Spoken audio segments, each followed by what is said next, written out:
Next మిగతా వార్తల్లో ధరలు ఉన్న రైతుకు దగ, వినియోగదారులు చెల్లిస్తున్న దాంట్లో అధిక భాగం ఇతరులకే పోతున్నదట.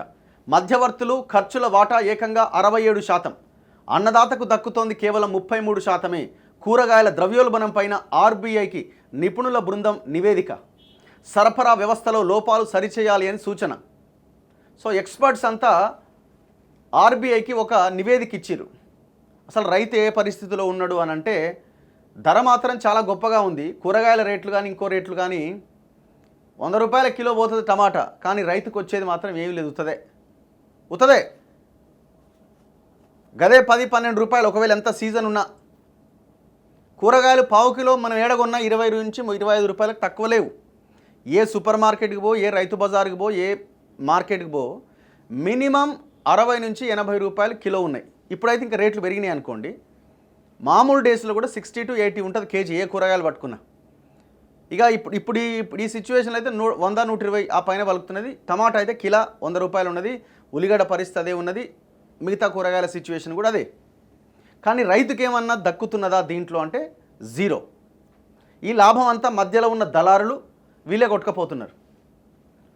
ఇగో ఎవరికి ఎంత శాతం దక్కుతోందంటే, ఫర్ ఎగ్జాంపుల్ టమాటా తీసుకుంటే రైతుకి 33.5% దక్కుతున్నది.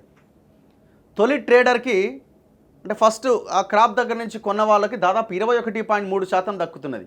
హోల్సేల్ వ్యాపారికి 16.1% దక్కుతున్నది. రిటైలర్ వ్యాపారికి 29.1% దక్కుతున్నది.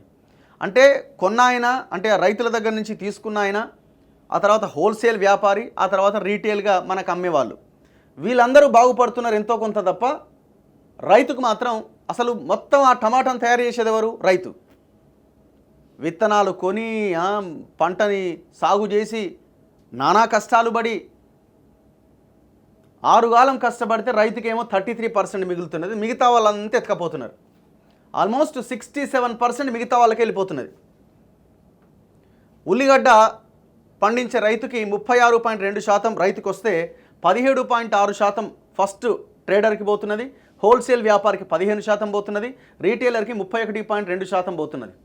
ఆలుగడ్డ 36.7% రైతుకు పోతున్నది. తొలి ట్రేడర్కు 16.2%, హోల్సేల్ వ్యాపారికి 16.1%, రీటైలర్కి 31%. దేశంలో ప్రజలు అత్యధికంగా ఉపయోగిస్తున్న టమాటా, ఉల్లి, ఆలుగడ్డల ధరలు ప్రస్తుతం అన్ని రాష్ట్రాల్లోనూ ఆకాశాన్ని అంటుతున్నాయి. వీటికి వినియోగదారులు ఎక్కువగా డబ్బులు చెల్లించాల్సి వస్తుంది. అంటే వాటిని ఉత్పత్తి చేస్తున్న రైతులకు అధిక మేలు జరగాలి, కానీ మధ్యవర్తులే లాభాలు గడిస్తూ ఉన్నారు. ఎండనక వాననక 6 కాలం శ్రమించి ప్రకృతి వైపరీత్యాలు తట్టుకొని చెమటోడ్చి పండిస్తున్న అన్నదాతలకు రూపాయిలో 33 నుంచి 37 పైసలు మాత్రమే వస్తున్నది. ఈ నేపథ్యంలో కూరగాయల ద్రవ్యోల్బణం పైన రైతు నుంచి రీటైలర్ వరకు ఏం జరుగుతుందో తెలుసుకోవడానికి ఒక నిపుణుల బృందం రిజర్వ్ బ్యాంక్ ఆఫ్ ఇండియా కోసం అధ్యయనం చేసింది. తన నివేదికను ఇటీవల సమర్పించింది. దీని department of economic policy research విభాగం ప్రచురించింది. అనేక ఆటుపోట్లను తట్టుకొని సాగు చేస్తున్న రైతుకు రూపాయిలో 3వ వంతు కూడా దక్కట్లేదని ఈ నివేదిక తేల్చింది. రూపాయిలో 63 నుంచి 67 పైసల వరకు రైతు నుంచి వ్యవసాయ మార్కెట్లో దిగుబడులు కొనుగోలు చేసే ట్రేడర్లు, హోల్సేల్ వ్యాపారులు, రీటైలర్ల కమిషన్లు, రవాణా, లోడింగు, అన్లోడింగు, నిల్వ ఛార్జీల రూపంలో పోతున్నది. ఈ కారణంగా ధరలు పెరిగి వినియోగదారుడిపైన మోయలేని భారం పడుతున్నది. వినియోగదారుడు నష్టపోతున్నాడు, పండించిన రైతు నష్టపోతున్నాడు, మధ్యలో ఉన్నాడు బాగుపడుతున్నాడు. కథ ఇట్లున్నది.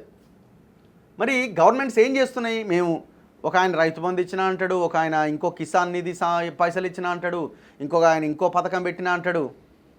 అల్టిమేట్గా రైతుకి ఏమైనా న్యాయం జరుగుతున్నదా?